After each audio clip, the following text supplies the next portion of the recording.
સુરતના ઉત્તરાયણ પોલીસ મથકની હદમાં મોટા વરાછા વિસ્તારમાં રહેતા સિનિયર પત્રકારના ઘરે લાખોની ઘરફોડ ચોરીને અંજામ આપનાર રેડા ચીખલીગરોને ક્રાઇમ બ્રાન્ચે ઝડપી પાડ્યા બાદ મુદ્દામાલ કબજે કરી ઉત્તરાયણ પોલીસે આરોપીઓને ઘટના સ્થળે લઈ જઈ પોલીસે રિકન્સ્ટ્રક્શન કર્યું હતું.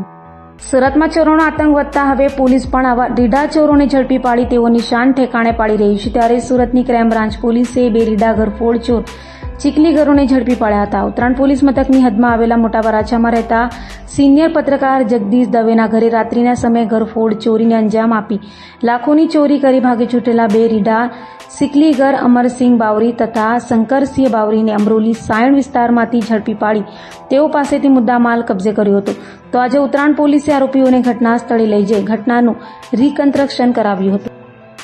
એપ્રિલ મહિનામાં ઉત્તરાયણ પોલીસ સ્ટેશનમાં ઘરફોડનો ગુનો નોંધાયેલો, જેમાં 8,56,000ની વધતાનો મુદ્દામાલ છે એ ચોરીમાં ગયેલો.